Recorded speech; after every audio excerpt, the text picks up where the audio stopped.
Friends, உங்கள் மலரக்கா, இது என்ன கஷாயம் பாருங்க. இந்த கஷாயம் வெள்ளைப்பூடு, மிளகு, சீரகம், பெருஞ்சீரகம், பட்டை, கிராம்பு, மல்லி. மல்லினா பொடி போடக்கூடாது, முழுசா.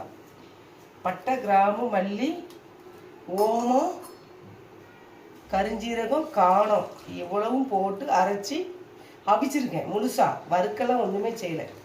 அப்படியே எல்லாம் போட்டு தண்ணியை ஊற்றி அவிச்சு வடிகட்டி அப்படியே குடிச்சிட வேண்டியதான். இத்தனை மருந்துகள் சேர்ந்துருக்கு.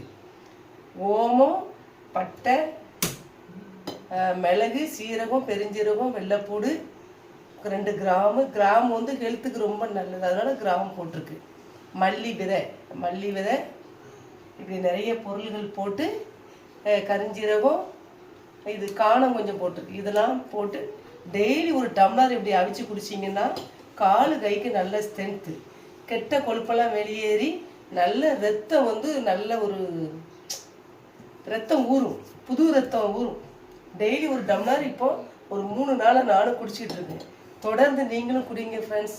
உடம்புக்கு எல்லா உடல் உள்ள பால்ஸு எல்லா உறுப்புகளுமே நல்ல வேலை செய்யும். கை கால் சுட்டிப்பாக இருக்கும். இது எல்லாமே இயற்கையான மருந்துகள், எதுவுமே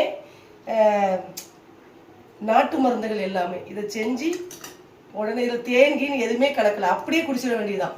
ஏன்னா இது காரம், ஒரு துண்டு இஞ்சி போட்டுக்கோங்க. இஞ்சி போடுறது ரொம்ப நல்லது. ஓமம்லாம் செரிமானத்துக்கு நல்லது. செஞ்சு குடிங்க ஃப்ரெண்ட்ஸ். இந்த மருந்துகள் டெய்லி ஒரு தடவை எப்போ குடித்தாலும் தெரியுதான், உங்களுக்கு டைம் கிடைக்கிற நேரம் குடிச்சிருங்க. சூப்பராக இருக்கும். குடிச்சு பார்த்துட்டு அக்காட்ட கமெண்டில் சொல்லுங்கள். தேங்க்யூ.